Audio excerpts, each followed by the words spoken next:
வெற்றிவேல் முருகனுக்கு அரோகரா. ஏக குரு ஸ்ரீ ஸ்கந்த குருவே நம. வந்தே குரு பரம்பரா. குரு பிரம்மா குரு விஷ்ணு குரு தேவோ மகேஸ்வரः குரு சாட்சாத் பரபிரம்மா தஸ்மை ஸ்ரீ குருவே நமः. குருவே சர்வலோகானாம் விஷ்ணவே பகவதினாம் குருவே சர்வ வித்யானாம் ஸ்ரீ தட்சிணாமூர்த்தே நமः. ஓம் சகனாவவத்து சகனௌ புனத்து சக வீர்யம் கரவாவகை தேஜஸ்வினா அவதீதமஸ்து மா வித்விஷாவகை. ஓம் சாந்தி சாந்தி சாந்தி. இன்னைக்கு இந்த ரெண்டாவது மந்திரத்தில் ஓங்காரங்கிற ரதத்தில் ஏறி குருங்கிற சாரதியை வச்சு ஈஸ்வரனை தியானிக்கணும் அப்படின்னு உபதேசமாச்சு. நம்ம ஹிருதயத்திலேருந்து முதல்ல புருவமத்திக்கு போய் தான் புருவமத்தியிலேருந்து துரியத்துக்கு போகணும். அப்போ நாம் துரியத்துக்கு போகிறதுக்கு நமக்கு இடைஞ்சலாக இருக்கக்கூடிய உபாதிகள் எல்லாம், திரைகள் எல்லாம், தடைகள் எல்லாம் நீக்கக்கூடிய இடம்தான் புருவமத்தி. புருவமத்தியில் என்னென்ன நடக்குதுங்கிறத இனிமேல் வரக்கூடிய மந்திரங்கள் சொல்லப்போகுது. துரியத்துக்கு சொல்லக்கூடிய ரகசியத்தை தான் இப்போ நாம் என்ன செய்கிறோம், இறைநிலைன்னு கொண்டு போகிறோம். பூஜ்ய நிலை ரெண்டு அர்த்தமும் கொடுக்கும். பூஜைக்கு தகுந்த நிலை, ஒன்றுமில்லாத ஜீரோ செய்யக்கூடிய நிலை. தன்னை ஜீரோ பண்ணோம்னா நம்ம பிரம்மஸ்வரூபம். நமக்குள்ளே ஒன்று இருக்கக்கூடாது, நமக்குள்ளே ஜீரோ தான் இருக்கணும். நம்ம ஜீரோவானா அந்த ஒன்று வெளிப்படும். புரியுதா? அந்த ஒன்று வெளிப்படும் போது அந்த ஒன்று நாம தான்ங்கிறது அறிவுக்கு புலப்படும். அதை பற்றி இந்த மந்திரங்கள் அழகாக சொல்லிகிட்டே வருது. இறைநிலைக்கு, நடுவிற்கு, இருதயத்திற்கு, புருவமத்திக்கு, சகசிராரத்திற்கு படிக்கட்டுகளை சொல்லக்கூடிய மந்திரங்களை நம்ம இப்போ பார்க்க போகிறோம். அதில் நேற்று 29 பாயிண்ட் பார்த்துருந்தோம். இன்றைக்கி அதனுடைய கண்டினியூஷனை பார்க்க போகிறோம். மொத்தம் அதில் 40 பாயிண்ட்டு எழுதியிருக்கேன். அது 40ம் பார்த்துட்டு மந்திரம் 3வது மந்திரத்துக்கு இன்றைக்கி போகலாம். இப்போ நாம் பக்தி யோகத்துக்கு 25 வருஷம், ராஜயோகத்துக்கு 12 வருஷம், ஞான யோகத்துக்கு 6 வருஷம்னு அப்படியே சரிபாதின்னு ஒரு அனுமானத்தில் நம்ம என்ன பண்ணலாம், பிரிக்க முடியும். உத்தம அதிகாரிக்கு சிரவண மனனம் பண்ணுறதுக்கு 6 வருஷம் போதும். அனுபூதிக்கு தான் என்ன பண்ணுறோம், அனுபவத்துக்கு 6 வருஷம் போதும். சிரவண மனனத்தில் அறிவு அனுபவம் ஆகிடும். அனுபூதிக்கு தான் இந்த 12 ஆண்டுகள் சொல்கிறோம். அதை நம்ம ஒவ்வொரு ஆதார சக்கரமாக அந்த காலத்தில் பண்ணிகிட்டு இருந்தாங்க. அதை விட ஷார்ட்கட்டு இங்கே என்ன இருக்கு, ராஜயோகத்தை ஞான யோகத்தில் இருக்குது. யோகத்தில் அஷ்டாங்கம் சொன்னால், ராஜயோகத்தில் அஷ்டாங்கம் சொன்னால், பக்தி யோகத்தில் விரதம், பால்குடம், காவடி, அங்க பிரதர்ஷனம், பாத யாத்திரை, தானம், தர்மம் இதெல்லாம் செய்தால் அந்த பலனால், புண்ணியத்தினால சித்த சுத்தி அடையும். சித்த சுத்தி அடைஞ்சவனுக்கு 6 ஆண்டுகள் ஞான யோகம் போதும். இன்னும் சொல்லப்போனால் ரொம்ப எளிமையாக 6 ஆண்டுகளில் உத்தம அதிகாரியாக இருக்கிறவன் 6 ஆண்டுகளில் என்ன பண்ணலாம், அறிவுலேருந்து அனுபவத்துக்கு வந்துடலாம். அனுபவம் வந்தாலே நம்ம அதுக்கப்புறம் வெளியில் வரமாட்டோம். அனுபவத்துலேருந்து அனுபூதிக்கு போகணுன்னு தான் தோணும். ஏன்னா அங்கே ஒரு சுவையை நம்ம அனுபவிக்கிறோம். ஒரு நாள் அந்த சுவையை நம்ம பருகணும்னு நினைப்போம். அதோட மேலான சுவை வெளியில் இல்லைங்கிறது நல்லா புரியும். ஒரு இடத்துல அமிர்தம் கிடைக்கும்போது இன்னொரு இடத்துல எதுக்கு பாலையும் தயிரையும் மோரையும் பாயசத்தையும் சாப்பிட்ணும் அப்படிங்கிற அறிவு எல்லாருக்கும் உள்ளது தான். யாருக்குமே ஒரு இடத்துல 1 லட்சம் சம்பளம் கொடுக்குறான், இன்னொரு இடத்துல அதே வேலைக்கு 3 லட்சம் கொடுக்குறான். அப்படிங்கும்போது அங்கே என்ன போவாங்க, 3 லட்சத்துக்கு தானே போவாங்க. யதார்த்தம் தானே இது. அப்போ என்ன பண்ணணும்னா, விரைவாக மேலே ஏறணும்னு சில பேர் நினைக்கிறாங்க இல்லையா. விரைவாக மேலே ஏறணும், இல்லை விரைவாக உள்ளே செல்லணும் அப்படின்னு நினைக்கிற உள்ளவங்களுக்கு மிக முக்கியமான உபதேசமாக இந்த வார்த்தை என்னென்னா, எப்போயெல்லாம் நல்லறிவுங்கிற ஒரு உபதேசம் ஏற்படுதோ, எப்போயெல்லாம் இந்த வாக்கியம் மகா வாக்கியமாக இருக்குது, இந்த வாக்கியம் அற்புதமான வாக்கியமாக இருக்குது, இந்த வாக்கியம் நிதித்தியாசனத்துக்கு உதவி செய்யக்கூடியதுன்னா அந்த வாக்கியத்தை நிதித்தியாசனம் பண்ணணுமே தவிர, நான் இல்லை ஏற்கனவே நான் அதை தான் செஞ்சதையே தான் செய்வேன், பண்ணுறதையே தான் பண்ணிகிட்டு இருப்பேன்னா நீ சாதாரண வாழ்க்கை வாழ்ந்தால் சாதாரண வேலையை செஞ்சால் சாதாரண வாழ்க்கை தான் இருக்கும். இப்போ அறிவு மிக்கவர்கள், பக்குவப்பட்டவர்கள் எது மேன்மையான கருத்தோ அங்கேருந்து ஆரம்பிக்கிறாங்க. அறிவு இல்லாதவன் அந்த பழச்சிலேயே பிடிச்சிக்கிட்டு தொங்கிட்டு இருக்கான். அது பேர் வாசனைன்னு நேற்று பேசணும். 25 வருஷமாக போகிறேன், 40 வருஷமாக போகிறேன், நீ என்னது எதுக்கு போகிற? அடுத்த நிலைக்கு போகணுங்கிறது தானே முக்கியம். அதை தான் நல்ல அறிவை உபதேசம் பண்ணும்போது அந்த உபதேசம் பண்ண வாக்கியத்துலேருந்து அடுத்த ஸ்டெப்புக்கு நம்ம படி ஏறணும். இது மிக முக்கியமான ஒரு அறிவு. எது கடைசியாக வந்திருக்கோ, உபதேசங்கள் இது வரைக்கும் செஞ்சுக்கிட்டு இருந்ததை விடுன்னு சொல்கிறாங்கன்னா அதோட மேன்மையான அறிவுன்னு அர்த்தம். அந்த அறிவுக்கு நான் போக மாட்டேன், நான் பழசையே தான் பண்ணிகிட்டே இருப்பேன்னா என்ன அர்த்தம்? அதுக்கு உனக்கு உபதேசம் எதுக்கு பண்ணணும்? நீ ஆடு மாடு என்ன செய்தோ அதையே செஞ்சுட்டு போ. எப்போதும் போல் அந்த இடத்துல கொள்ளு வைப்பாங்க, இந்த இடத்துல புல் வைப்பாங்க, இந்த இடத்துல கழுநீர் வைப்பாங்க, அதையும் சாப்பிட்டுட்டு குடிச்சிட்டு பண்ணிட்டுருக்க வேண்டியதான். அதுக்கு என்ன சொல்லுதுன்னா, நல்ல அறிவு உபதேசம் ஆகும்போதெல்லாம் வாசனை குப்பையிலேருந்து வெளியில் வரணும். ஏற்கனவே செஞ்சுக்கிட்டே இருக்கிறத விட்டுட்டு புதுசாக என்ன சொன்ன அதான் கற்றுக்கிறதுன்னு அர்த்தம். கற்றுக்கிறதுனா என்ன அர்த்தம்? ஆளும் வளரணும், அறிவும் வளரணும்னு எதுக்கு சொல்கிறாங்க? ஆள் வளர்ந்தால் போதுமா? அறிவு வளர வேண்டாமா? அப்போது அறிவு வளரணுங்கிறதுக்காக தான் வாசனையை விடுங்கிறது. அதை உபதேசமாக எடுத்துக்கணும். லேட்டாக எது சொல்கிறோமோ, கடைசியாக எது சொல்கிறோமோ, லேட்டுன்னு சொல்லக்கூடாது, கடைசியாக எதை சொல்கிறோமோ அதை பிடிச்சிக்கிட்டு அதில் செயல்படணும், அப்டேட் பண்ணிக்கணும். அப்படி வருவதை பிடித்து நிற்க வேண்டும், அதில் நிற்க வேண்டும், அதுவே நிதித்தியாசனம் செய்ய வேண்டும். ஓம் சகுண பிரம்மத்திற்குள்ளும் செல்லும், நிர்குண பிரம்மத்திற்குள்ளும் செல்லும், எங்கும் செல்லும். இப்போ ஓங்காரம் இது வரைக்கும் ஜபிக்கலைன்னா ஜபிக்க ஆரம்பிச்ச தியானம் பண்ணும்போதெல்லாம் ஜபிக்க ஆரம்பிச்சிட வேண்டியது தான். எது அப்டேட் பண்ண டக்குன்னு இல்லைன்னா என்ன செய்யாது, வேலை செய்யாது. அந்த செல்லு சாதாரண செல்லை அப்டேட் பண்ணுறீங்க, உங்களை பண்ணிக்க மாட்டீங்க. இப்போ என்ன பண்ணணும்? அப்டேட் பண்ணணும். எது கடைசியாக சொல்கிறாங்களோ அதை கெட்டிமாக பிடிச்சி அதில் நிற்கணும். அடுத்தது வர வரைக்கும் அதை செய்து பார்த்துக்கிட்டே வரணும். அப்போ ஒவ்வொரு வார்த்தையோ அல்லது வாக்கியமோ நம்மளை தொட நம்ம அடுத்தடுத்த வாக்கியங்களை பிடிக்கும்போது நம்ம மேன்மை பெறுவோம். அப்படி கேட்ட விஷயங்கள்லாம் நல்லா ஸ்ட்ராங்காக அறிவு சம்பந்தப்பட்ட புள்ளிகள் எல்லாம் அதிகமாகி அந்த பிரம்ம ஸ்ட்ரக்சரானது தெளிவாகும். தெளிவான அந்த பிரம்ம ஸ்ட்ரக்சரு அப்புறம் அது 7 தாதுக்கள் நமக்கு இருக்கிற மாதிரி 7 தாதுக்கள் அதோடு சேர்ந்து என்றைக்கு வேணாலும் அது பிரத்யட்சமாக வெளிப்படும்.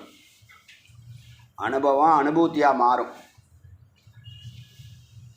இப்போ அது ஞான நிஷ்டைன்னு பேர்.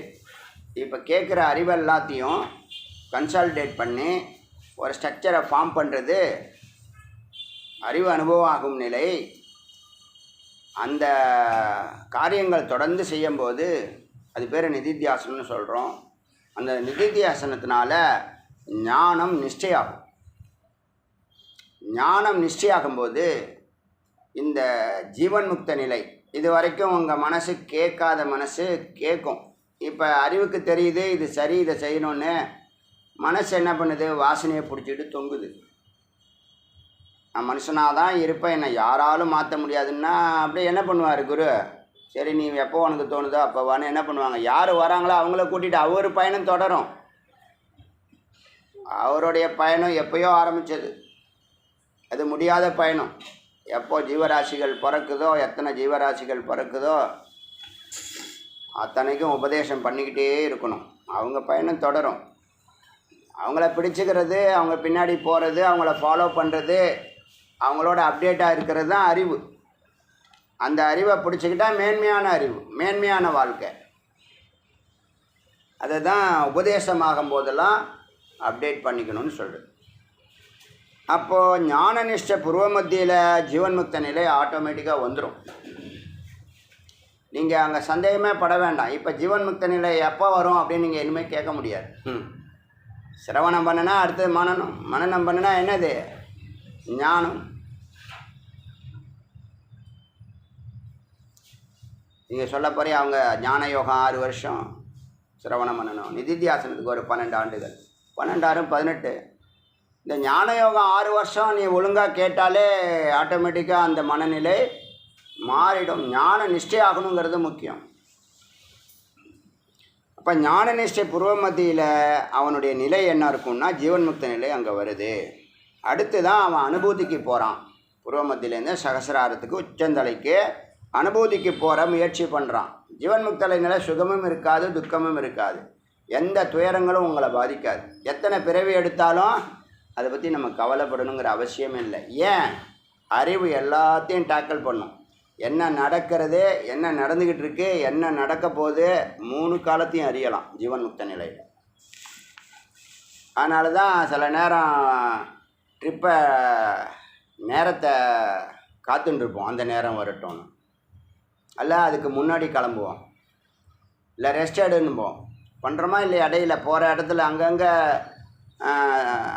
அங்கங்கே ஸ்ட்ரைக் ஆகுதா இல்லையா? ஸ்ட்ரைக் ஆகுது. நம்ம என்ன பண்ணுறோம்? எடுக்கிற முடிவுகள் கரெக்டாக இருக்கா இல்லையா? ஏதாவது கெட்டு போச்சா? சாப்பாடு கிடைக்காமல் போச்சு, குளிக்க முடியாமல் போச்சு, இல்லை நம்ம பார்க்க வேண்டிய தரிசனம் பண்ண வேண்டிய கோவில் விட்டு போச்சுன்னு தான் இருக்கான்னா எதுவும் இருக்காது. என்ன காரணம்? நடக்கிறதும் தெரியுது, நடக்க போகிறதும் தெரியுது. அதனால் அங்கே என்ன பண்ணுறோம்? சைலண்ட்டாக இருப்போம். அதுக்கப்புறம் ஒரு முடிவு எடுப்போம், அதுக்கப்புறம் அதை செயல்படுத்த சொல்லுவோம், அப்புறம் அது கரெக்டாக நடக்கும். இது எந்த லாஜிக்கும் நீ சொல்ல முடியாது. நாம் முருகன்னு சொல்லுவோம், நம்புறவன் நம்புங்க, நம்ம அடிப்போம். அதனால் இந்த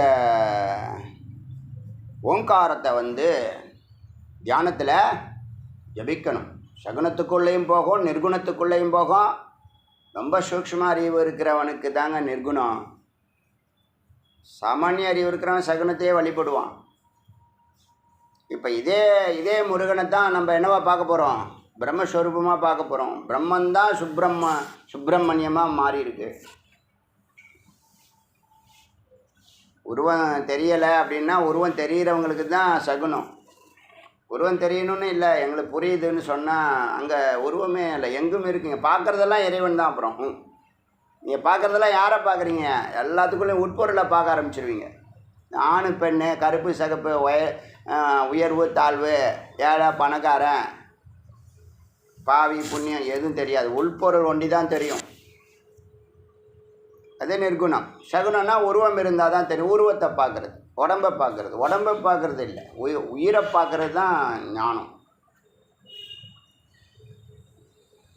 இயற்கையாக அது என்னது? தோன்றாத நிலையில் அது இருள், தோன்றும்போது அது வெளிச்சம். இந்த ஞானம் என்னவா இருக்கே? வெளிச்சமாக இருக்கு. ஞானம்தான் தோன்றுறது. ஞானங்கிறது அறிவு, அறிவுங்கிறது அம்பாள். அறிவு, உணர்வு, ஞானம் எல்லாம் அம்பாள் தான். சுவாமி யார்? அன்பு, இருப்பு. சுவாமி யார்? அன்பு, இருப்பு. 1 2ஆக வேலை செய்கிறது. வேலை முடித்தோடனே 2 மீண்டும் ஒன்றாகி விடுகிறது. இதுதான் அத்வைதம். அத்வைதங்கிறது ஒரு கொள்கை இல்லை, அத்வைதங்கிறது ஒரு உன்னத நிலை.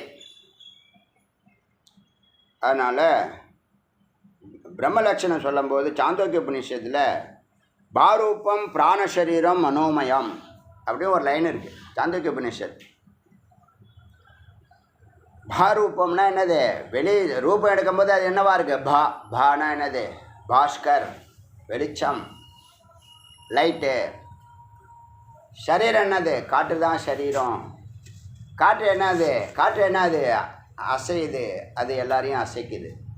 இப்போ நமக்குள்ளே காற்று இருக்கிறதுனால தான் நம்ம உடல் உறுப்புகள் வேலை செய்யுது. இந்த காற்றை உருவாக்குறது யார்? ஒரு அதிர்வு ஏற்படுது. எங்கே சத்தில் ஒரு சூழ்ந்தழுத்தும் ஆற்றல்னு சொல்லமா, 4 பக்கமும் புஷ் பண்ணோம். வசீகரிக்கும். கணம் எப்படி இருக்கு? ஞான கணம், பிரஜான கணம், ஆனந்த கணம். பிரஜான கணம்னா அறிவு கணம், ஆனந்த கணம் ஆனந்த கணம் புரியும். சத்கணத்தை தான் சத்கணம்னு வார்த்தையே வந்துடுது. நம்ம சொல்லி ஒரு 2-3 நாளில் வந்தது. ஸோ சத்கணம், பிரஜான கணம், இல்லை ஞான கணம், ஆனந்த கணம். அப்போ கணமாக இருந்துச்சுன்னா ஸ்பேஸ் வந்து எப்படி இருக்கு? ஸ்பேஸ் வந்து ஒரு துணி மாதிரி தான். துணி நல்லா ஸ்ட்ரைட்டாக இழுத்து பிடிச்சா ஸ்ட்ரைட்டாக இருக்கும். அதில் கையை வச்சு குத்துனா நம்மளுடைய இப்போ சுட்டு வரலால் குத்துற வச்சுங்க, கொஞ்சம் பள்ளம் வருமா வராதா? ஒரு சல்லடையில் அந்த காலத்துலலாம் கிராமத்தில் ஒரு துணியை போட்டு தான் சலிப்பாங்க. அதில் டைட்டாக கட்டிடுவாங்க. ஆனால் கை வச்சா ஒரு விரல் வச்சா கொஞ்சம் லைட்டாக அமுங்காதா? அது மாதிரி கணம்னு சொல்லக்கூடிய அந்த சத்து உலகத்திலேயே கணமாக இருக்கிறதுனால, ஒரு கணம் இல்லை 3 கணமாக இருக்கிறதுனால இந்த உலகத்தில் உள்ள எல்லா ஏகோவசி சர்வ அந்தராத்மான்னு ஒரு லைன் வருது. அந்த உபநிஷத்து ஞாபகம் இல்லை. ஏகோவசி சர்வ அந்தராத்மா. ஒன்று தான் எல்லா அந்தராத்மாவையும் தன் பக்கம் இழுக்கிறது. அப்போ காரணம் என்ன? அது கணமாக இருக்குது. இழுக்கிறது அது நோக்கம் இல்லை, அது அதுதான் ரிதத்தை உருவாக்குது. இந்த கணம் அது சத்தியம். சத்தியங்கிறது என்றைக்கும் அழியாத பொருள். அது கணமாக இருக்கு. அதனால் இந்த தன்னை சார்ந்திருக்கிற தன்னிட்டேருந்து வெளியில் போன எல்லாரும் எல்லை தாண்டிடக்கூடாதுன்னு ஒரு வரம்பு போடுது. அதுதான் சுத்த வெளின்னு. அதனால தான் எல்லா பிளானட்டும் கரெக்டாக அதனுடைய ஆர்பிட்டில் போயின்ட்டுருக்கு. யார் சென்டர் பாயிண்ட்னா இந்த சத்து தான் சென்டர் பாயிண்ட். இது லைட்டாக புரிஞ்சுக்கணும். இந்த இடத்துல அது விசாரம் வருது, அதனால் அதை பேசணும் ஒரு 2 நிமிஷம். இப்போ பாரூபம், பிராணசரீரம், மனோமயம். இப்போ கடவுள் நம்மளை இந்த இடத்துல ஒரு சயின்டிஃபிக்காக நம்ம யோசிக்க வேண்டிய விஷயம், கடவுள் நம்மளை எப்படி தொடர்பு கொள்கிறாருன்னு பார்த்தீங்கன்னா ஒரு அதிர்வுனால தான் தொடர்பு கொள்கிறார். இப்போ ஓங்காரம் ஒரு அதிர்வு. அது என்ன வருது? அலைகளாக என்ன வருது? நமக்குள்ளே வருது. எந்த பொருளுமே நம்ம அலைகளாக தான். நம்ம இப்போ ஒரு மரத்தை பார்க்குறோம், ஆலமரத்தை பார்க்குறோம். ஆலமரம் உள்ளே வரல, ஆலமரத்தினுடைய அந்த ஃபோட்டோ அலைகளாக உள்ளே வந்து பதிவு செய்யப்படுது, ஒரு பாயிண்ட்டாக ரிஜிஸ்டர் ஆகுது. திரும்பவும் என்னவாயிடுது? நம்ம எப்போ தேவையோ அப்போ திரும்பவும் அது பாயிண்ட்டாக இருக்கிறது படமாக மாறி விரிவடையுது. புரியுதா? அப்போ கடவுள் நம்மளை எப்படி தொடர்பு கொள்கிறாருன்னா அந்த அலைகளை தான் என்ன அலைகள்னு சொல்கிறோம். எங்கே தொடர்பு கொள்வார்னா ஏற்கனவே உள்ள உங்கள் சித்தத்தில் வச்சுருக்கிற பதிவுகளை தொடர்பு கொள்கிறார். எதனால்? இந்த அதிர்வுனால், ஓங்காரத்தினால தொடர்பு கொள்கிறார். ஓங்காரம் அங்கே அதிர்வை ஏற்படுத்துறதுனால அந்த பிராணன் என்ன பண்ணுது? அந்த சித்தத்தை தோண்டுது, கலறி விடுது. அதனால் வரக்கூடிய அன்னன்னைக்கு வரக்கூடிய எண்ணங்கள் தான் என்னது? வேவ்ஸ். புரியுதா? அவர்கிட்டேருந்து வரக்கூடிய வேவ்ஸில் வரக்கூடியதான் ஓங்காரம். ஓங்காரம் வேவ்ஸாக தான் நம்மளை வந்து தொடுது. இப்போ நான் பேசுகிறேன், நீங்கள் கேட்குறீங்கன்னா சப்தம் வந்து இடையில அந்த வேவ்ஸ் வழியாக தான் உங்கள் காதுக்கு வருது. அந்த மாதிரி தான் அந்த சித்தத்தை தொடும்போது சித்தத்துலேருந்து எண்ணங்கள் வந்து நாம் என்ன பண்ணுறோம்? அப்புறம் புத்தி, அகங்காரம், மனம், சித்தம், புலன்கள், பொறிகள் அப்படின்னு செயல்படுறோம். அப்போ அங்கே என்ன இருக்குது? காற்று மிக முக்கியமான ரோல் பண்ணுது. இந்த உலகத்தில் உள்ள எல்லா பொருட்களும், அசைகிற பொருட்கள் அத்தனைக்கும் காரணம் காற்று தான். சைத்தன்யம்னு சொல்கிறோம்ல, அசைவுன்னு சொல்கிறோம்ல, உயிர்னு சொல்கிறோம்ல, எல்லாம் பிராணன் தான். பிராணன் ஜடப்பொருள். ஆனால் அதுக்குள்ளே என்ன இருக்குது? சைத்தன்யம் இருக்குது, சித்து இருக்குது. சித்து வெளியில் போனால் பிராணன் போயிடும். நம்ம பிராணன் தான் பார்க்குறோம், சித்தை பார்க்க முடியாது. பிராணனை எப்படி பார்க்குறாங்க? மூக்குக்கிட்ட கையை வச்சு பார்ப்பாங்க. மூக்குக்கிட்ட காற்று போகுதா வருதா?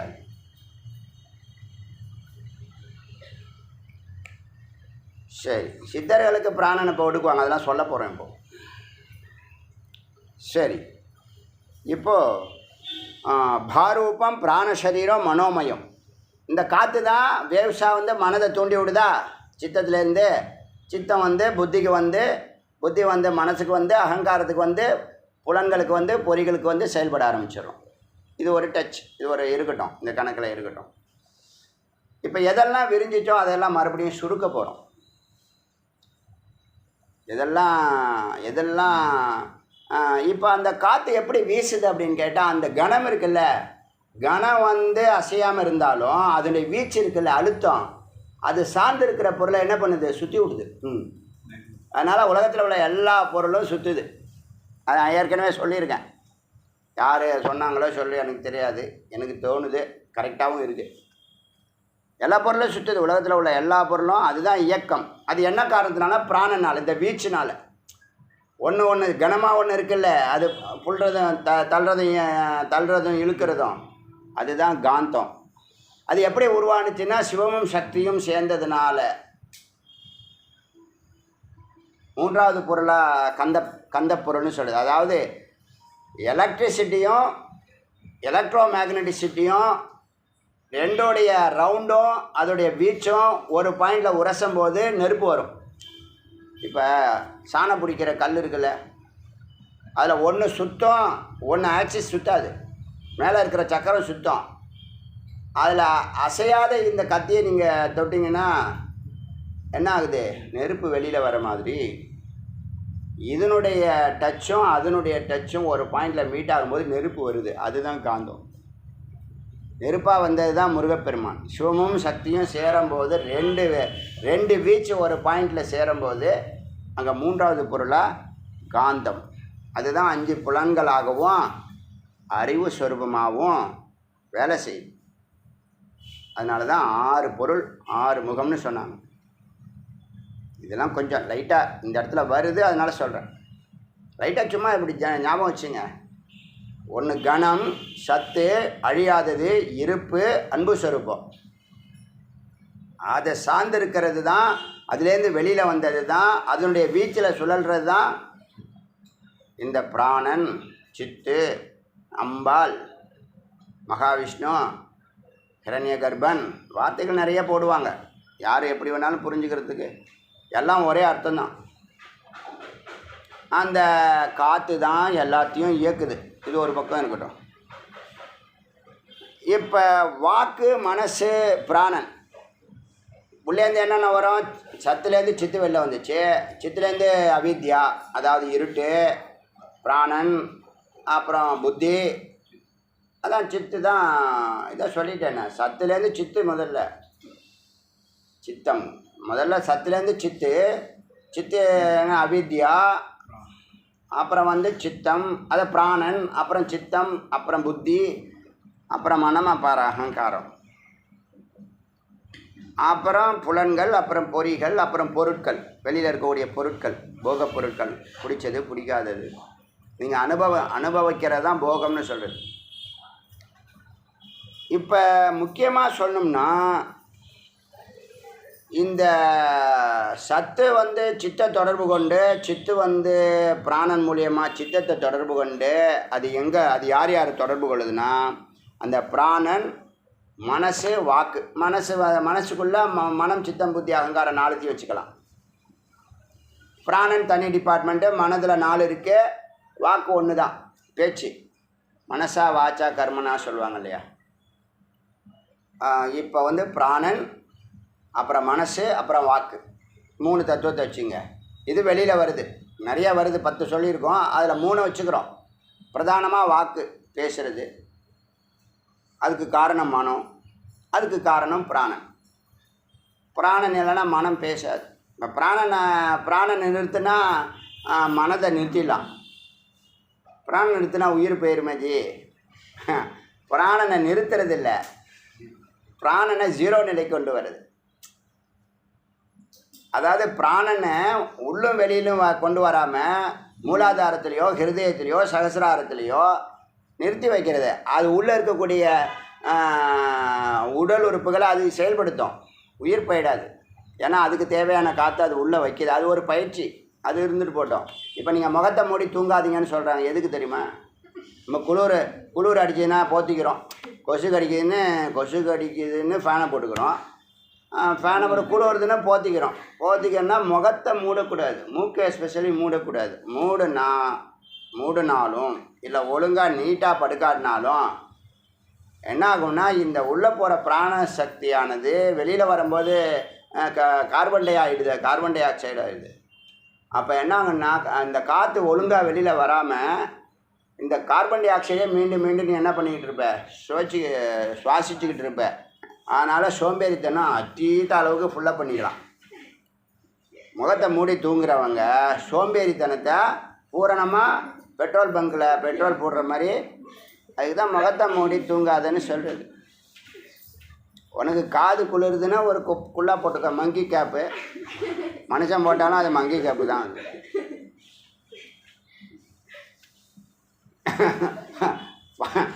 ஒரு ஊரில் சொன்னான், அந்த ஊரில் இந்த ஊரில் வந்து எருமை மாடே கிடையாது, எங்கள்கிட்ட இருக்கிறதெல்லாம் பசு மாடு தான் அப்படின்னானா. தான் நீ இருக்கேன்னானா.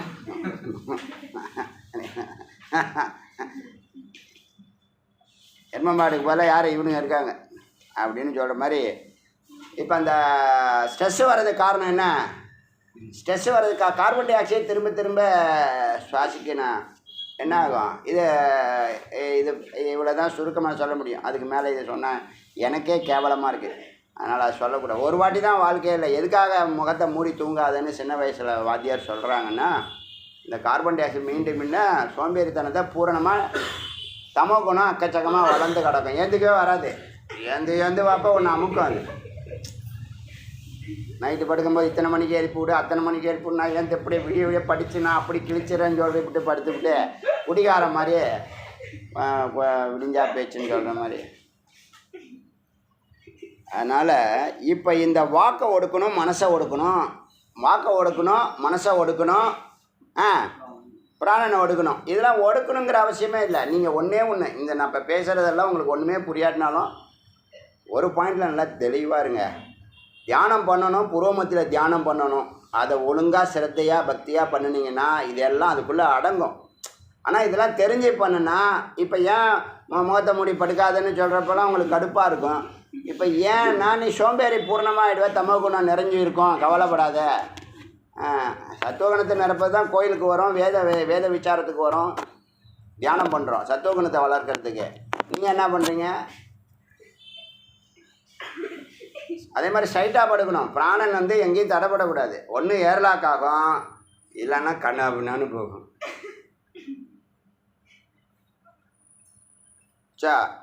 இப்போ இந்த வாக்கு ஒடுக்கணும், மனசை ஒடுக்கணும். இப்போ வாக்கை ஒடுக்கிறதுக்கு இந்த உலகத்தை ஏகாந்தம் போனாலே வாக்கு ஒடுங்கிடும். வாயை மூடு காதை திறன்னு சொல்கிறோம்ல, நம்ம என்ன சொல்கிறோம்? காதை மூடிக்கிறோம், வாயை திறக்கிறோம். எத்தனை எல்லா ஜென்மாலையும் நான் கல்லாக பிறந்தா போதும், மண்ணாக பிறந்தா போதும். இப்போ மட்டும் என்னவா இருக்க? நீ இப்போயே களிமண்ணாக தான் இருக்க. என்ன புதுசாக ஒரு மண் வேறு? இருக்கிற மண்ணே சூப்பராக இருக்குது. இதுவே இன்னும் 50 லட்சம் வருஷத்துக்கே உனக்கு ஜென்மா கொடுக்கும், கவலைப்படாது. அது மாதிரி இப்போ இந்த வாக்கு ஒடுங்கிறது ஓங்காரம் ஸ்தூலமாகவும், மனசு ஒடுங்கிறதுக்கு ஓங்காரம் சூக்ஷ்மமாகவும், பிராணன் ஒடுங்கிறதுக்கு பிராணனை வந்து நிறுத்துறதுல தாரணை பண்ணுறதுன்னு வார்த்தை இப்போ வந்திருக்கு. தாரணங்கிற வார்த்தையை தான் நான் இப்போ எக்ஸ்பிளைன் பண்ணிட்டு இருக்கேன். 6 அங்கத்தில் 2 அங்கம் விட்டாச்சு. நான் நேற்றே சொன்னேன், பக்தி யோகத்தில் எப்படி வேணாலும் கண்டாப்படி இருக்கலாம். நீ ஏறலாம், அங்கேயே நிற்கலாம், நடந்து வரலாம், குட்டிக்காரணம் போகலாம், திரும்பி கூட போகலாம், எங்கேருந்து வந்தியோ அங்கே கூட போகலாம். அது கண்ணாப்பலாம் குரு கிடையாது. அங்கே உன் இஷ்டம்தான். நீ வெள்ளிக்கிழமை போகிறாம்ப, செவ்வாய்க்கிழமை போகிறாம்ப, போகிற வழியில் திரும்பி வருவேன், வேறு ஒரு கடைக்கு போவேன். இந்த கடையை பார்த்துட்டு கோயில் டைமே மூடிடுவான், நீ எங்கேயோ நிற்ப, தெருவில் நிற்ப. அப்போ மூடி விட்டாங்களான்னு கேட்ப, பசுமாடு பின்னாடி போவேன். அதெல்லாம் பக்தி யோகத்தில் சகஜம். சாமி தலையெழுத்து எல்லாம் கேட்டுன்னு தான் இருப்பார். ராஜயோகத்தில் அப்படி இல்லை. கரெக்டாக மூலாதாரத்துலேருந்து நீ வரணும்ப்பா, ஒவ்வொரு ஆதாரமாக வரணும்னு சொல்லுவாங்க. ஞான யோகத்தில் அப்படி இல்லை. 6 அங்கத்தை 2 அங்கமாக, 8 அங்கத்தை 2 அங்கமாக மாற்றி வச்சுருக்குது. ஒன்று விசாரம், ஒன்று தியானம். அதனால் எங்கே வேணாலும் ஏறலாம். இப்போ நம்ம எதை ஒடுக்கணும்? பேச்சை நிறுத்தணும், சிந்திக்கிறதை நிறுத்தணும், இந்த பிராணனை நிறுத்தணும். இப்போயோ நமக்கு இன்றைக்கி என்ன கரண்ட் நிலைன்னா பீட்டா லெவல் மினிமம் 40 வச்சுருக்கான். அதுக்கு மேலே நீங்கள் வேகமாக இருந்தீங்க, சிந்திச்சிங்கன்னு வச்சிங்க, பஸ்ட் ஆகிடும்னு சொல்லுது. 41 கூட வரக்கூடாதுன்னு சொல்லுது சயின்ஸு. நீங்கள் சயின்ஸ் சொன்னதுன்னா ஒத்துக்குவீங்க. எல்லாத்துக்கும் ஒரு லிமிட் வச்சுருக்காங்களே இல்லையா? சுகருக்கு பிபிக்கெலாம் வச்சுருக்காங்கள. இதெல்லாம் அறிவு இருந்தால் இந்த பிபி சுகர்லாம் வராதுங்க. அறிவு இருந்தால். ஏன்? எல்லாம் மனம்தான் காரணம். இந்த பிபிக்கும் சுகருக்கும் மனம்தான் காரணம். 90% நோய்க்கு மனம்தாங்க காரணம். மனம் வாடிச்சுன்னா உடம்பு வாடி போயிடும். அப்போ மனதை முதல்ல நீங்கள் வாக்கை ஒடுக்கணும், மனசை ஒடுக்கணும், பிராணனை ஒடுக்கணும்லாம் நீங்கள் முயற்சி பண்ண வேண்டாம். என்ன இப்போ சொல்லிக் கொடுக்குறோம் அதை நீங்கள் செஞ்சாலே ஆட்டோமேட்டிக்காக எல்லாம் உள்ளே போயிடும். நீங்கள் நினைக்க வேண்டியது, செய்ய வேண்டியது ஏகாந்தம். யாரையும் பார்க்கக்கூடாது, யார்ட்டையும் பேசக்கூடாது. இதில் தெளிவாக இருக்கணும். புரியுதா? அப்போ என்ன பண்ணணும் அப்படின்னா, ஓங்காரம் ஸ்தூலமாக சொன்னால் மனசு உள்ளே போகும். அப்போ வாக்கு ஒடுங்குது. அதே ஓங்காரத்தை மானசீகமாக சொன்னால் சூட்சும உடம்பை கடக்கலாம். அதே ஓங்காரத்தை உள்ளே இருக்கக்கூடிய இம்ப்ராக்டிஸ், ஓம்னு இம்மை மட்டும் சொல்கிறது நாதம்னு பேர். இம்மை மட்டும் நீங்கள் ஜபிச்சா அது காரண உடம்பை கிடக்கும். அங்கே தான் அதனுடைய எண்டில் ஓங்காரம், உள்ளிருந்து வரக்கூடிய ஓங்கார சத்தம் வெளிவரும்னு சொன்னோமா. அது பின்னாடியே கவனம் செலுத்தி போய்கிட்டே இருந்தால் அதுக்கு 1 மணி நேரம் ஆகலாம், 2 மணி நேரம் ஆகலாம், 3 மணி நேரம் ஆகலாம், 4 மணி நேரம் ஆகலாம், 5 மணி நேரம் ஆகலாம், 6 மணி நேரம் கூட ஆகலாம். காலையில் 3 ஹவர் பண்ணிவிட்டு விட்டுட்டேனே பிரேக் இருக்குதுன்னு நினைக்காதீங்க. நீங்கள் எங்கே விட்டீங்களோ அங்கேருந்து ஆரம்பிக்கும். அந்த யோகத்தினுடைய தனிச்சிறப்பு. எப்படி ஞானத்தை சொல்கிறோம், நீங்கள் போன ஜென்மாவில் எது வரைக்கும் ஞானத்தை சிரவணம் பண்ணிட்டு இருந்தீங்க, அப்புறம் இடையில இப்போ பிராரப்தம் முடிஞ்சு செத்து போனீங்க, மறுபடியும் பிறந்தீங்க, மறுபடியும் வந்து தொலைச்சிங்க, மறுபடியும் எங்கே விட்டீங்களோ அங்கேருந்து குருவை பிடிச்சிங்க, அங்கேயே ஆரம்பிக்கிறீங்கன்னு சொல்கிற மாதிரி காலையில் நீங்கள் தியானம் பண்ணி பிராணாயாமம் பண்ணியிருந்தா அதுவே நீங்கள் செகண்ட் ஹாஃப் மத்தியானத்துக்கு நீங்கள் பண்ணும்போதோ இல்லை சாயந்தரம் பண்ணும்போதோ அது சப்போர்ட் பண்ணும். இப்போ இந்த சத்தில் ஓங்காரம் முடிகிற இடம் அதான் துரியம் சொல்லக்கூடிய 4வது இது. அதாவது என்னது? முதல்ல ஸ்தூலம், சூட்சுமம், காரணம், துரியம். 4மே ஓங்காரம்தான். உங்களுக்கு மனசு ஒடுங்கலைன்னா இதை செஞ்சு பாருங்கள். ஓங்காரம் 1000 லட்ச நன்மைகள் தருது. பிராணாயாமமும் அதே மாதிரி லட்ச நன்மைகள் தருது. அதெல்லாம் டீட்டெயிலாக விளக்கணுங்கிற அவசியம் இல்லை. இதெல்லாம் இதுக்கே நிறைய டைம் வேஸ்ட்டாக போகும். இதெல்லாம் நிறைய பேர் பேசின்னு கிடக்கான். அவசியம் இல்லை. பிராணாயாமம் பண்ணணும். ஏன் பண்ணணும்னா மனதை நிறுத்துறதுக்கு, பிராணனை நிறுத்துறதுக்கு. முதல்ல கண்ட்ரோல் பண்ணும், ரெகுலேட் பண்ணும். பிராணாயாமத்தில் தாறுமாறாக ஓடிக்கிட்டு இருக்கு வண்டி. இப்போ பீட்டா லெவலில் போயிட்டுருக்குல்ல, அதை டக்குன்னு என்ன கொண்டு வரும்? தீட்டாவுக்கு கொண்டு வந்துடும். ஆல்ஃபா இல்லை, தீட்டாவுக்கு 3வது நிலைக்கு வந்துடும் பிராணாயாமம். அதை கண்டினியூ பண்ணால் அது டெல்டா லெவல்னு சொல்லக்கூடிய 0 நிலைக்கு போகும்.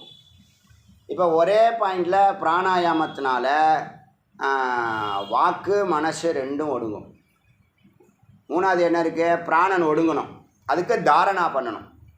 தாரணான்னா இப்போ நீங்கள் மூச்சு இவ்வளோ நேரம் வேகமாக போயிட்டுருக்குல்ல, இப்போ மனசு நீங்கள் உக்காந்துருந்தா இப்போ சாந்தமாக உட்காந்துருக்கீங்க. இப்போ உங்களுடைய லெவல் பார்த்திங்கன்னா எல்லாம் கரெக்டாக இருக்கும். உங்களுடைய எல்லாமே பிபி, சுகரு, அது இதெல்லாம் இப்போ பார்த்திங்கன்னா கரெக்டாக இருக்கும். எப்போ இந்த மாதிரி அமைதியான ஒரு நிலைக்கு, ஒரு சந்தர்ப்ப சூழ்நிலைக்கு வந்துட்டிங்கன்னா அப்படி இருக்கும். இதை விட்டு நீங்கள் நடக்கிறீங்கன்னு வச்சுங்க, வேகமாக நடக்கிறீங்கன்னு வச்சுங்க, அதுக்கு தகுந்த மன சுழற்சி அதிகம். அதோட ஓடுறீங்கன்னு வச்சுங்க, அதை விட சுழற்சி அதிகம்.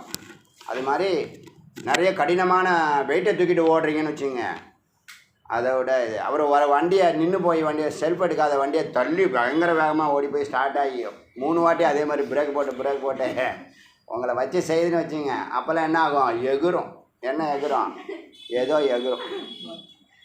அப்போ என்ன ஆகுது?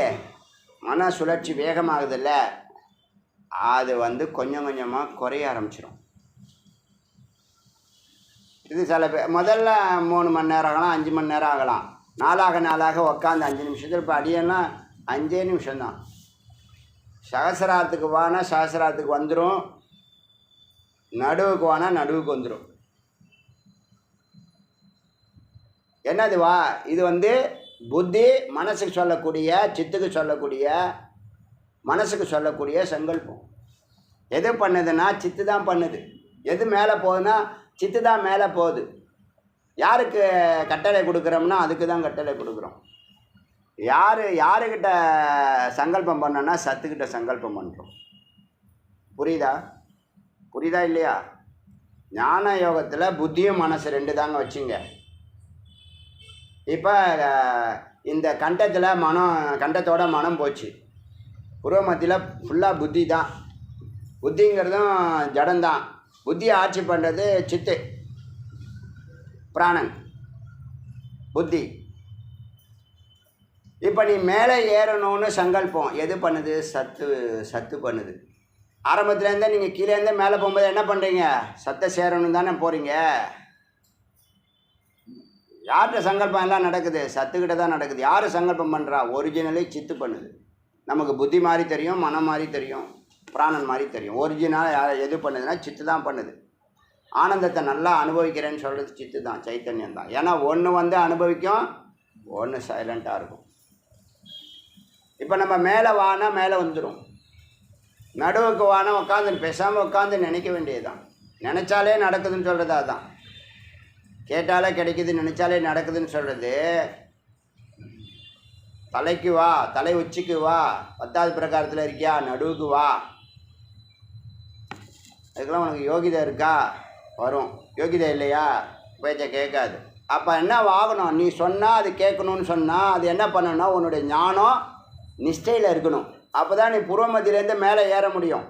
ஞான நிஷ்டை இல்லாமல் ஞான நிஷ்டைன்னா ஞான கணமாக இருக்கும். அது பிரஜான கணங்கிற வார்த்தை அந்த இடத்துல வேலை செய்யும்.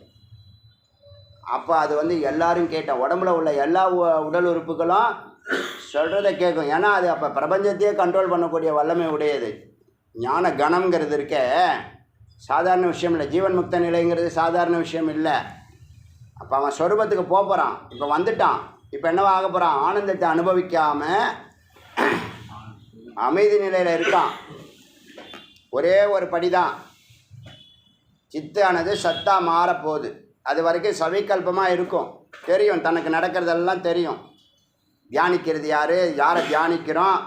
தியானம் பண்ணுறது தியானிக்கிறவன், தியானம் தியானிக்கப்படக்கூடிய பொருள் தேயம் 3 அப்போ தெரியும். எது வரைக்கும்? இந்த அமைதி நிலையில் வரைக்கும். ஆனந்த நிலைக்கு போயிட்டால் ஒன்றும் தெரியாது. அப்போ நீங்கள் 2 அல்ல 1. அது நிர்விகல்பம். இது புரியுதா? அப்போது ஞான யோகத்தில் நீ அங்கே வானா வரும், ராஜயோகத்தில் அங்கே வானா வராது. ராஜயோகத்தில் நீ என்ன பண்ணுற? ஒன்று ஆவரணங்கள் எல்லாத்தையும் நீக்கிற.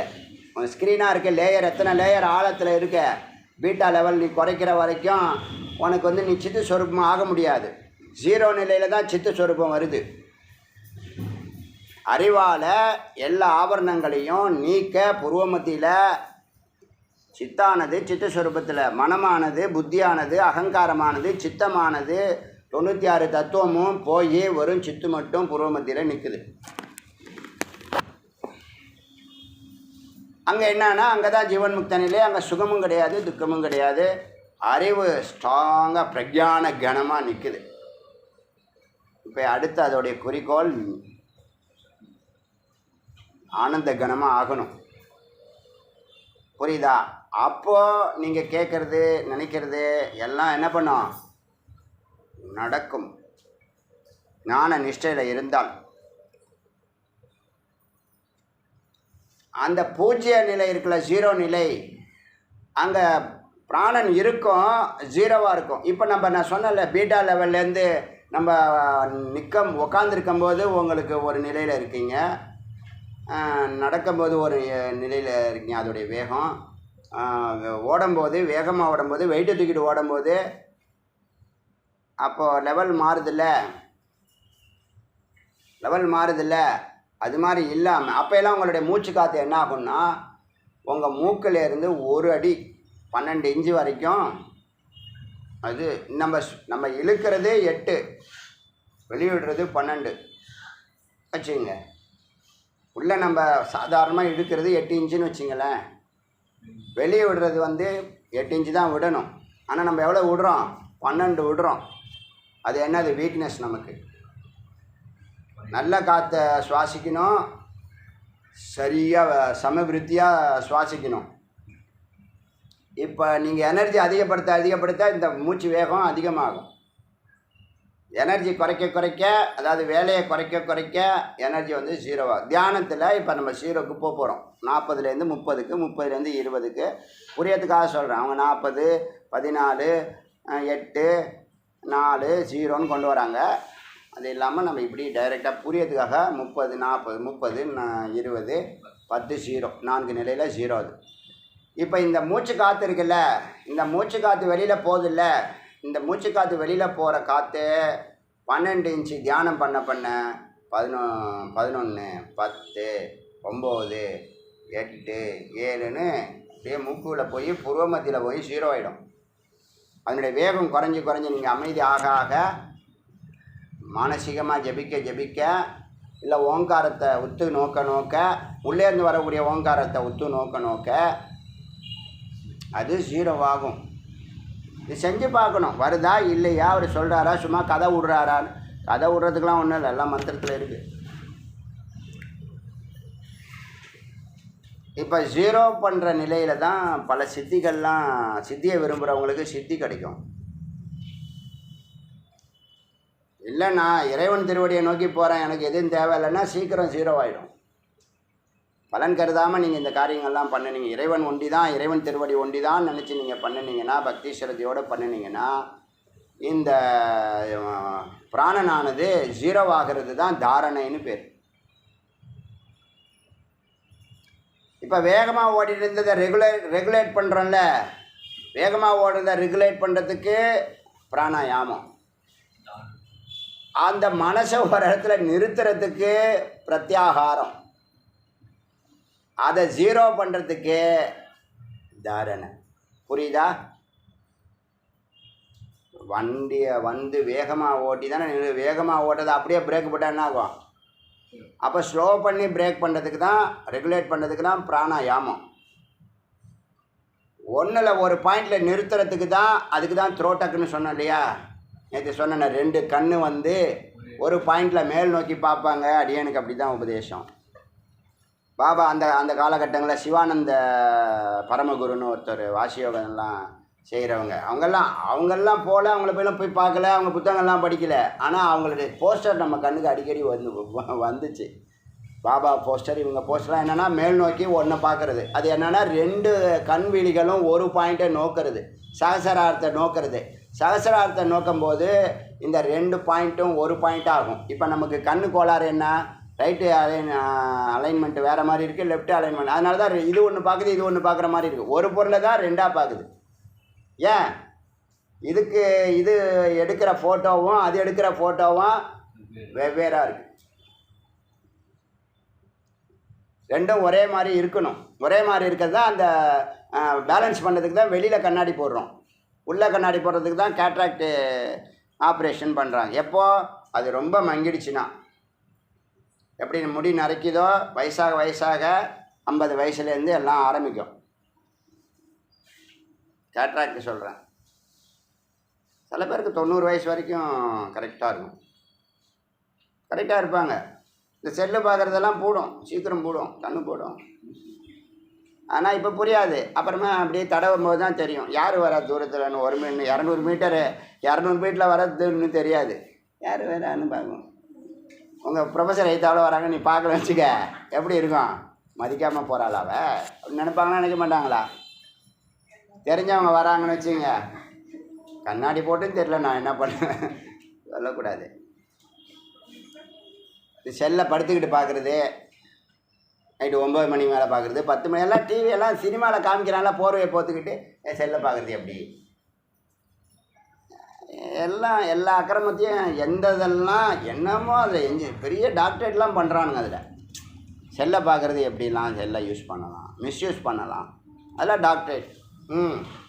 நீ வந்து 1 லட்சம் ஸ்டூடெண்ட்டை காலி பண்ணியிருக்க, எல்லாம் அங்கே மேலே எழுதப்பட்டிருக்கு. அங்கே வச்சு செய்வான் யமதர்மன், சித்திரகுப்தன், அவன் இவன் சிவகணங்கள்லாம் எல்லாம் கொம்பு வச்சுருக்கோம்.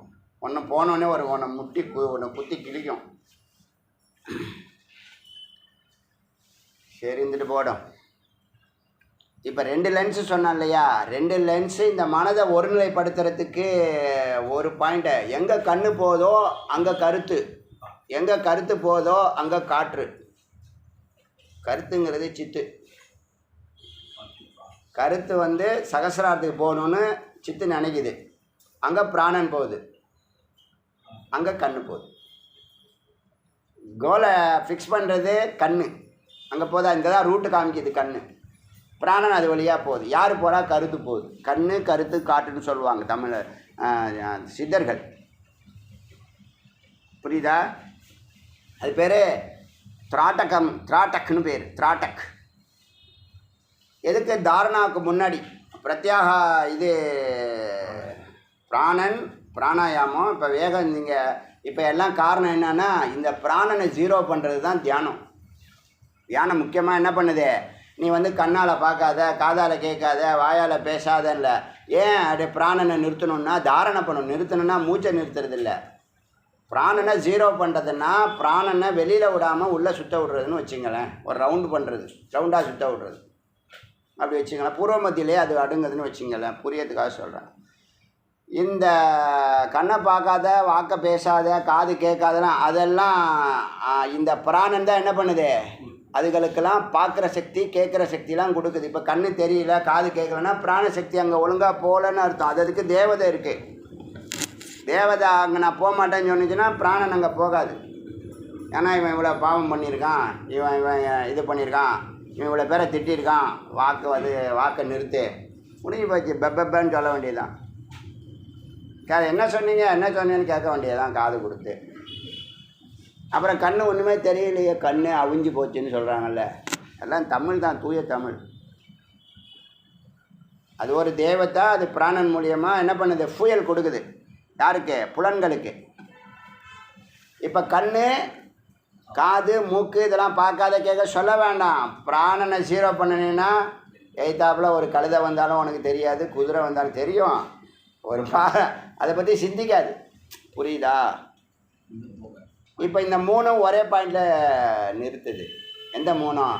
வாக்கு, மனசு, பிராணன், புலன்கள், பொறிகள். வெளியில் சவுண்டு டமால் அடித்தாலும் உள்ளே போகாது. நமக்கெல்லாம் உள்ளே நான் பேசாமல் படிச்சுட்டே இருப்பேன்.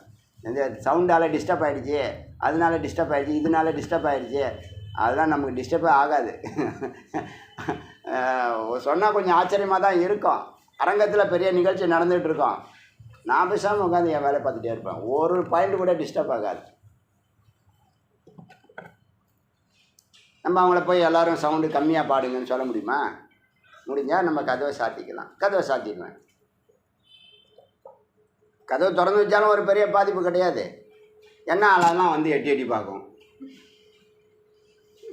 நம்ம தான் இந்த பக்கம் திரும்பி உட்காந்து, நம்ம தான் யாரையும் பார்க்க மாட்டேன்னா முதுக பார்க்குறேன் இருக்காங்க. சரி, இருந்துட்டு போடும். இந்த ஒரு பாயிண்ட் எத்தனை கொண்டு போகுது பார்த்தீங்களா? ஒரே பாயிண்ட் தான். சரி, இப்போ வாக்கு, மனது, பிராணன் ஒடுங்கிறதுக்கு ஓங்காரம் பயன்படுத்தலாம். ஓங்காரம் ஷார்ட்கட்டு. ஓங்காரம் நான் பயன்படுத்தலையே, இவ்வளோ கான்சன்ட்ரேட் பண்ணணும். சரிப்பா, ஆரம்பத்தில் ஒரு வாட்டி சொல்லு, நடுவில் ஒரு வாட்டி சொல்லு. உனக்கு கொஞ்சமாவது விசுவாசம் இருக்கா இல்லையா? விசுவாசம் இருந்தால் சொல்லு. இறைவனை நினைக்கிறேன்னு அர்த்தம். அது உள்ளே தான் போகுது. அது எங்கே போகுது? அது ஏன் நடந்து போகிறேங்கிற, அது உனக்கு ஈஸியாக இருக்குங்கிற. ஓங்காரங்கிற வண்டியில் ஏறி போயான்னா அது எங்களுக்கு கஷ்டமாக இருக்குது. ஓன்னு சொல்லணும், ஆன்னு சொல்லணும், ஊன்னு சொல்லணும், மா சொல்லணும் அப்படின்னு நினைக்கப்படாது. நீ எங்குமே சொல்ல வேணாம், ஓம்னு சொல்லு. ஒரே ஒரு 3 வாட்டியாவது சொல்லி தொலை. தியானம் பண்ணு. இஷ்ட தெய்வத்தை நினச்சிட்டே இரு.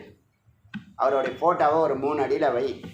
அவர் முகம் மட்டும்தான் தெரியணும். வேறு 5 போட்டா எனக்கு திங்கக்கிழமை ஒரு போட்டாவுக்கு வச்சுக்கிறது, புதன்கிழமைக்கு ஒரு போட்டா வச்சுக்கிறது. இந்த கோயிலுக்கு போகிற இந்த வேலையெல்லாம் விட்டுருங்க. இந்த கோயிலில் பண்ணுற அக்கிரமத்தையெல்லாம் தியானத்தில் பண்ணாதீங்க.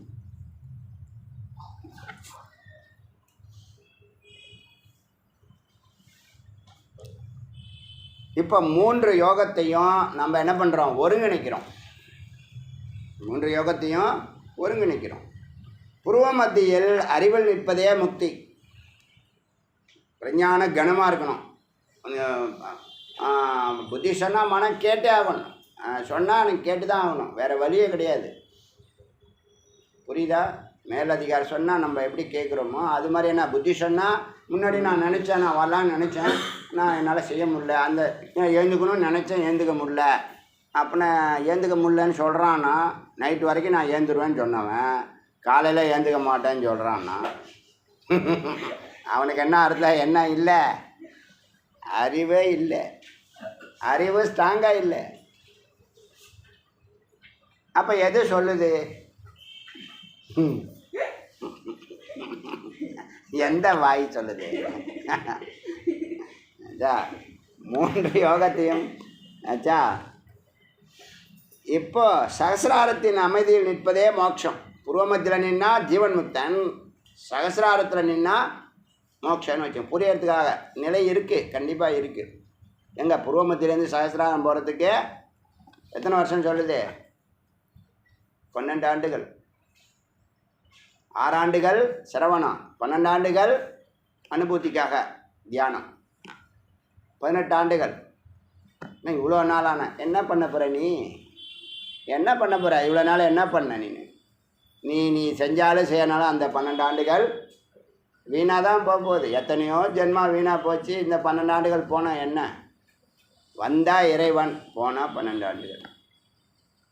சிரவணத்துக்கு ஒரு 6 வருஷம், 12 6 18 வருஷம். பலவிதமாக கணக்கு வருது. இல்லை நான் அவசரமாக போனேன்னா போக முடிஞ்சா போ. இப்போ அதுதான் சொன்னோம். அப்போ பக்தி யோகத்தில் இவ்வளோ வருஷமாக இவ்வளோ நாளாக வீணாடிக்கிறான். இன்னும் எவ்வளோ பேர் பக்தி யோகத்திலேயே இருப்பேன், கடைசி வரைக்கும் பக்தி அந்த தரை மட்டத்திலேயே நிற்பேன், ஃபவுண்டேஷன் போட்டாச்சு, அது போதும், இதுவே பெரிய விஷயம். அடுத்த ஜென்மாவில் வீடு கட்டிக்கலான்னு சொல்லுவீங்களா? சொல்லுங்கள். ஃபவுண்டேஷன் போடணும், பில்டிங் கட்டணும், அப்புறம் ரூஃப் போடணும் இல்லையா? அப்புறம் கிரகப்பிரவேசம் பண்ணணும். அது மாதிரி இறை பயணத்தில் 8 அங்கங்களில் சொன்னது ஞான யோகத்தில் எங்கே இருந்தாலும் ஏறலாம், எங்கேருந்து வேணாலும் நீங்கள் ஆரம்பிக்கலாம். அதான் அங்கே சிறப்பு.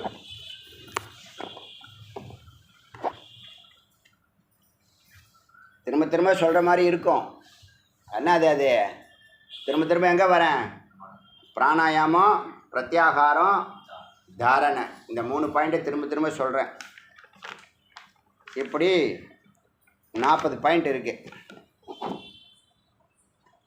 இந்த 40 பாயிண்ட்டுக்குள்ளே ஒரு 2 மந்திரத்தை பார்க்கலாம். அநாகத்தம் வரை ஓம் ஜபிக்க வேண்டும். எது வரைக்கும் ஓங்கார ஜபிக்க சொல்லுது மந்திரம்னு சொன்னால் இந்த 3ஆவது மந்திரம் அதான் சொல்லுது. தாவத்து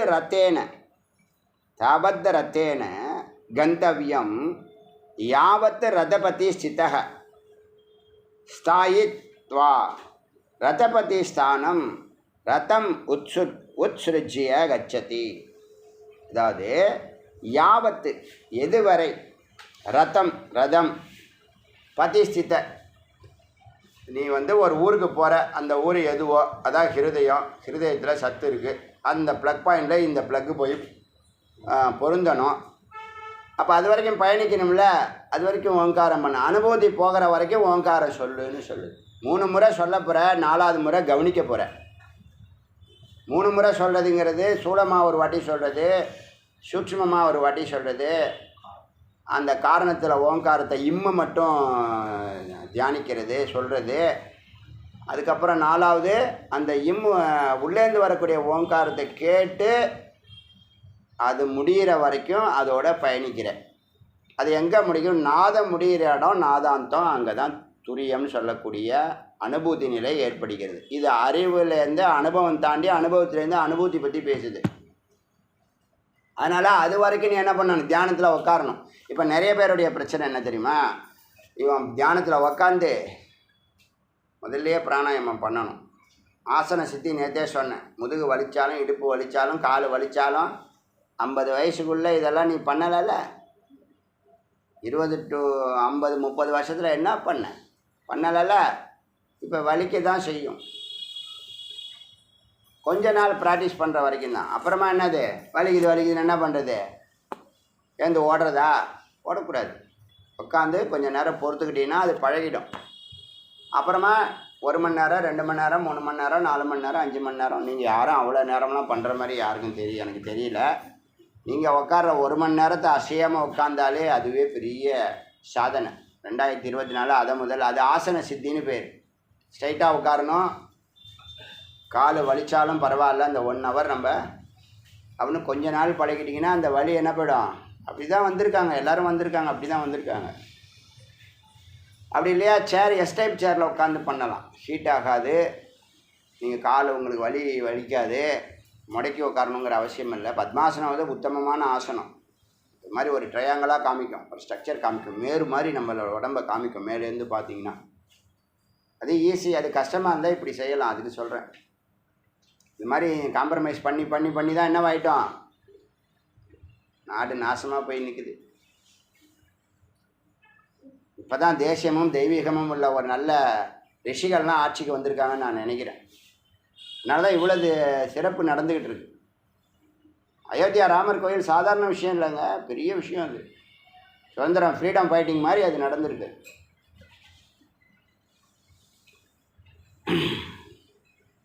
அதனால் யாவத்து ரத்த பத்தியும் சித்த எங்கே உங்கள் சத்து சித்தம் இருக்காரோ அவருடைய இருப்பிடம் வரைக்கும் இந்த ரதமானது ஓங்காரமானது பயணிக்கணும்.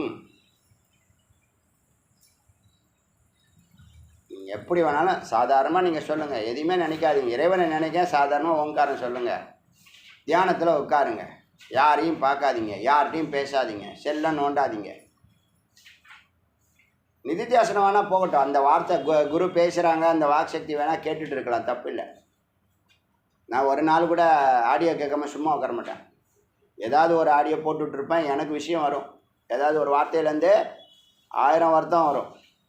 ஒரே ஆடியோ எனக்கு இன்னும் கொஞ்சம் டவுட் இருக்குதுன்னு 2வது வாட்டி போட்டேன்னு வச்சுங்க, அதில் ஒரு 20 பாயிண்ட் எழுதிடுவேன்.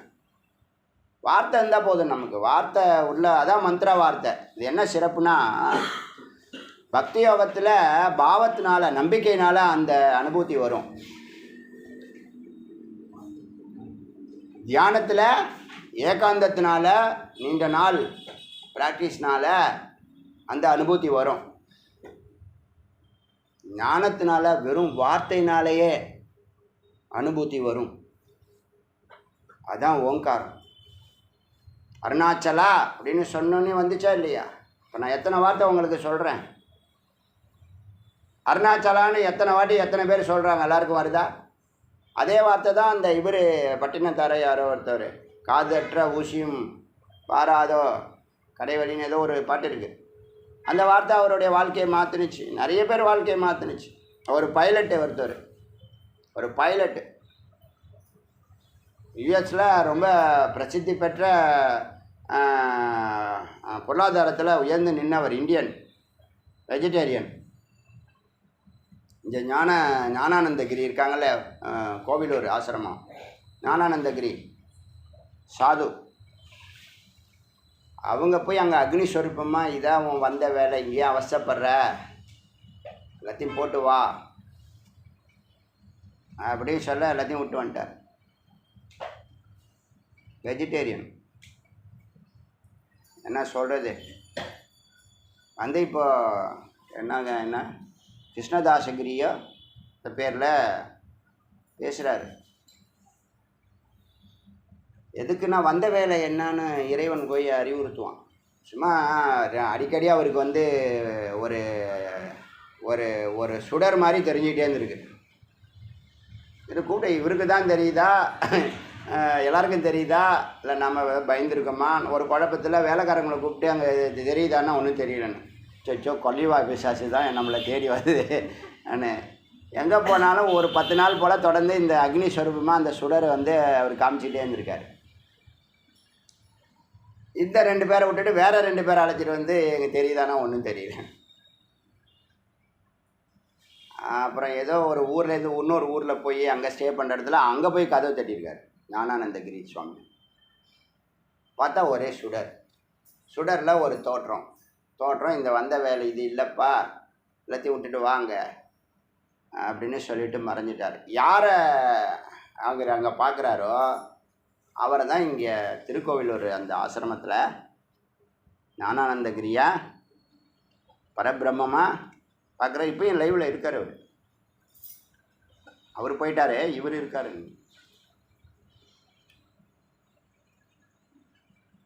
என்னன்னு சொல்கிறது, வாசனைன்னு சொல்கிறதா சிறப்பு? நான் சும்மா ஒரு லைட்டாக சொல்கிறேன், ஒரு இன்ஃபர்மேஷனாக சொல்கிறேன். இந்த இடத்துல ஏன் அது ஞாபகம் வருதுன்னா, அது வரைக்கும் இந்த ஓங்காரத்தை பக்தியோடையோ சிரத்தையோடையோ இருப்பிடம், சக்தி இருக்கும் இடம்னு ஒரு லொக்கேஷன் சொல்லுதா இல்லையா? உடம்புல வெளியில் நீங்கள் எங்கேயும் சொல்ல முடியாது, எங்கும் இருக்கிறாரு. ஒரு ப்ளக் பாயிண்ட்டு நமக்குள்ளே 3 இடத்துல ப்ளக் பாயிண்ட் இருக்குது. ஹிருதயத்தில், புருவமத்தில், சாஸ்திரம். எங்கே வேணாலும் நீ தியானம் பண்ணி ஓங்காரத்தை யாவத்து ரத்து பத்தியும் சித்தக, எங்கே இருக்கிறாரோ ரத்தபதி, இந்த பிரம்மம் எங்கே இருக்கோ அந்த சத்தை நோக்கி அது வரைக்கும் நீ பயணிக்கணும். தாவத்து அதுவரை ரதேன கந்தவியம், ரதம் செல்ல வேண்டும், அந்த ரதத்தில் செல்ல வேண்டும். ரதபதி ஸ்தானம் ஸ்தைத்வா சித்வா, ரதபதி ஸ்தானத்துக்கு நீ போய் சேர்ந்த உடனே அனுபூத்தி ஆகும்போது ரத்தம் உச்சுரத்தை நீ ஏறி வந்த ரதத்தை ஓங்காரத்தை விட்டுடலாம். அதாவது ஸ்தூல உடம்பு, சூக்ஷ்ம உடம்பு, காரண உடம்புல வரைக்கும் நீங்கள் என்ன பண்ணணும், நீங்கள் கடக்கிறது தெரியும். அதெல்லாம் தெரியாமல் இருக்க. ஓங்காரம் சவுண்டு வந்துடுச்சுன்னா, உள்ளேருந்து ஓங்காரம் சவுண்டு வர ஆரம்பிச்சிருச்சுன்னா என்ன பண்ணுவீங்க? கொஞ்ச நாளில் வந்துடுங்க. நீங்கள் அமைதிக்கு எவ்வளோ சீக்கிரம் போகணும்னு நினைக்கணுங்க. ஒரே இடத்துல உட்காரணும், ஒரு திசையை பார்க்கணும், ஒரு கடவுளை கும்பிடணும், ஒரு மந்திரத்தை ஜபிக்கணும்.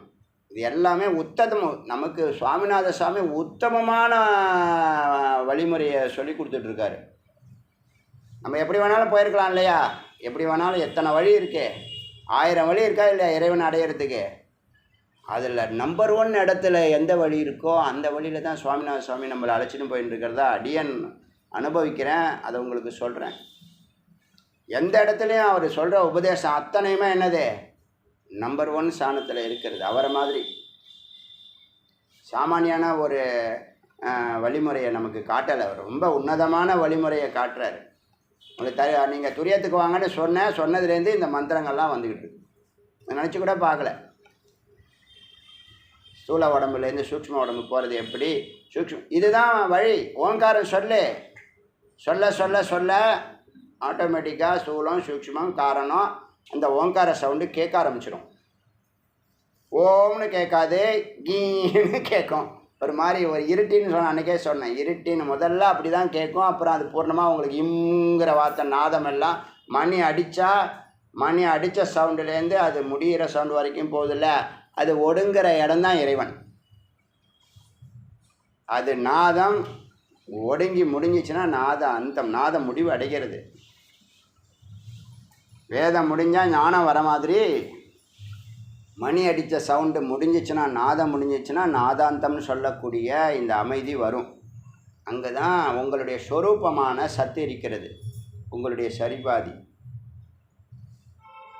அதனால் அது வரைக்கும் போனதுக்கப்புறம் இந்த ரதத்தை ஓங்காரம் ஜபிக்கிறத விட்டுடலாம். இங்கே 3 நிலையிலே ஓங்காரத்தை விட்டுடலாம். ஓங்கார சவுண்டு வந்தாலும் நீங்கள் ஓங்காரத்தை விட்டுடலாம். அந்த ஓங்கார சவுண்டை வாட்ச் பண்ணணும். அமைதியாக இருந்தால் தான் சவுண்டு கேட்கும். நீங்கள் கிட்டக்க நெருங்கினா தானே. இதெல்லாம் ஒரு கணக்கு இருக்குது. ஆழம் இருக்குது, அகலம் இருக்குது, தூரம் இருக்குது, லேயர் இருக்குது, ஸ்க்ரீன் இருக்குது. இல்லைன்னு கதையோ கற்பனையோ இல்லை. இங்கே கடவுள் ஒரு சுவாமி சிலை வச்சுருக்காங்க, ஏதோ ஒரு மாலையை போட்டு ஒரு விளக்கு ஏற்றி வச்சுருக்காங்கன்னு நினைக்காதீங்க. அது பிரத்யக்ஷம் கடவுள், இறைவன், இறை ஸ்வரூபம். நமக்கு அது அப்படி தெரியுது, கல் மாதிரி உட்காந்துருக்கிறது சாதாரண விஷயமா? சரி, கல் மாதிரி தானே இருக்கு. இந்த கதவை ஒரு தட்டு தட்டிட்டு போகலான்னு ஒரு தட்டு தட்டி பாருங்களாம், பார்க்கலாம். பக்கத்து வீட்டுக்காரங்க சும்மா தட்டி விட்டு வெளியே விளையாடுவீங்கள்ல, யாரோ வந்து தட்டினாங்கன்னு. குழந்தைங்கள்லாம் விளையாடும்ல. ஒரு பாட்டிமா அடிக்கடி எல்லோரும் திட்டுதுன்னு வச்சிங்களேன், அதை வெறுப்பேற்றுறதுக்கு கதவை போய் தட்டுறது. அது வெளில வந்து பார்த்தா யாரும் இருக்க மாட்டாங்க. அது மாதிரி சும்மா அந்த சாமி சும்மா கேட்டு தானே, பிள்ளையார் சும்மா தனியாக உட்காந்துருக்காரு, விளையாடி பார்க்கலான்னு கொஞ்சம் தட்டி தட்டி பாருங்க, நான் பார்க்கலாம். யாருக்காவது தைரியம் தான்? தெரியுதில்ல. பிரத்யக்ஷம் இறைவன் அங்கே இருக்காங்க. கனவோ கற்பனையோ நினைக்காதீங்க. வேதமும் சரி, குருவும் சரி, பிரம்மமும் சரி, எல்லாம் சத்தியம்தான். நம்ம வாழ்ந்துருக்க வாழ்க்கை தான் மித்தியாவாக வாழ்ந்துக்கிட்டு இருக்கோம். அதனால் நமக்கு மரணம் இல்லைங்கிறது தீர்மானமாகிறதுனால இந்த 30 ஆண்டுகள் போயிடுச்சுன்னு கவலைப்படாதீங்க. இந்த 30 ஆண்டு எஞ்சி இருக்கக்கூடிய 10 ஆண்டுகள் கவனம் செலுத்துங்க. 50 வயசுக்கு மேலே இருக்கிறவங்க சொல்கிறேன். எல்லோரும் வாழ்க்கையை விட்டுட்டு தானே கடைசியில் தான் வரான். இங்கெல்லாம் எல்லாத்தையும் ஸ்டாப் பண்ண போகிறேன். 60 இங்கே வரக்கூடாது. 60 50 இனிமேல் வரக்கூடாது. வர போகிறேன். இளைஞருக்கு சொல்லி கொடுத்தா பிரயோஜனம். வாழ்க்கை எஞ்சிருக்கிற வாழ்க்கையை நல்லா நடத்துவான். சரி போனால் போகிறாங்க, நம்ம தடுக்க வேண்டாம். யார் வரணும் யார் வரக்கூடாதுன்னு முருகன் டிசைட் பண்ணிட்டோம். நம்ம எந்த முடிவுமே எப்பயுமே எடுக்கிறதில்ல. வந்தவங்களும் சொல்லிக் கொடுக்கும். புரியுதா? அதனால் இந்த உள்ளே போனோன்னே ஓங்காரம் சவுண்டு இருக்கிற வரைக்கும் நீங்கள் அமைதியாக உட்காரணும், அசையாமல் உட்காரணும். உங்களுக்கு பிடிக்க ஆரம்பிச்சிடும். நீங்கள் எப்படி அவ்வளோ நேரம் உட்காரதெல்லாம் நினச்சிக்காதீங்க. உட்காரணும்னு சொன்னாங்க, உட்காந்து பாருங்கள், நடக்குதா இல்லையா பாருங்கள். மெதுவாக வரும், கொஞ்சம் கொஞ்சமாக வரும். நீங்கள் தீவிர கதி வேண்டாம். சுவாமிகிட்ட நல்லா பிரார்த்தனை பண்ணிவிட்டு அந்த காரண துரியத்துக்கு நாங்கள் போகணும், அதுக்கான ஆவணம் செய்யான்னு சங்கல்பம் பண்ணிட்டு உட்காருங்க. நடக்குதா இல்லையா பார்க்கலாம். அடியார்களுடைய வார்த்தையை ஆண்டவன் செவிசாய்க்கிறான். யார் எதை கேட்கிறானோ அதை கொடுக்கிறார், உள்ளிருந்து கொடுக்கிறார். எப்பயோ நினச்சிங்க இறைவனோட 2 கலக்கணும், கேட்டது கிடைக்கணும், நினச்சது நடக்கணும், வாழ்க்கை சக்ஸஸ்ஃபுல்லாக இருக்கணும், அப்படியே நினச்சது உண்டு. அதெல்லாம் அப்புறம் பார்த்துக்கலாம், நீ வந்த வேலையை செய்கிறான்னு என்ன பண்ணிட்டாரு. முதல்ல ஃபஸ்ட் ஆஃப் ஃபுல்லாக என்ன பண்ணிட்டாரு, படிக்க வச்சார். என்னது லௌகிக கல்விகளை படிக்க வச்சார், டாக்டரேட் வரைக்கும். ஹிந்தி கற்றுக் கொடுத்தாரு. எதுக்கு இப்போ தான் தெரியுது எதுக்கு கற்றுக் கொடுத்தாருன்னு. எதுக்கு வேலையை கண்டினியூ பண்ண விடாமல் ரிசைன் பண்ண வச்சாருன்னு இப்போ தான் தெரியுது.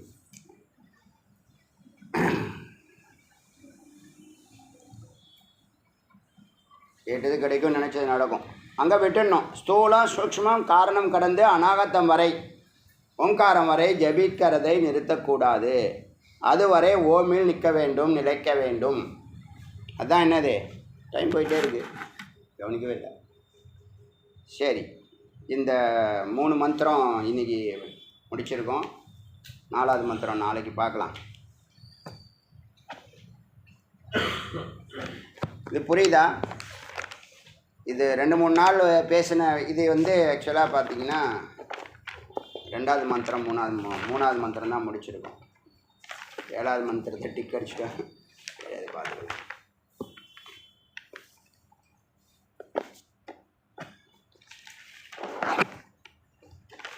சரி, இந்த 2-3 நாளில் கொஞ்சம் டவுட் இருக்கிறதெல்லாம் கொஞ்சம் கிளியர் பண்ணணும் தான் பேசின விஷயத்தை திரும்ப பேசியிருக்கேன். நல்லா புரியும், ஆழமாக புரியும். எல்லாம் நடக்கக்கூடிய விஷயந்தான், எல்லாம் பாசிபிலிட்டி தான். முதல்ல நடக்காத மாதிரி தெரியும், டிஃபிகல்ட்டாக தெரியும். Difficult but possible. புரியுதா? டிஃபிகல்ட் பட் பாசிபிள், அதான் விஷயம். அருணாச்சல சிவ அருணாச்சல சிவ அருணாச்சல சிவ அருணாச்சல அருணாச்சல சிவ அருணாச்சல சிவ அருணாச்சல சிவ அருணாச்சல அருணாச்சல சிவ அருணாச்சல சிவ அருணாச்சல சிவ அருணாச்சல. வெற்றிவேல் முருகனுக்கு.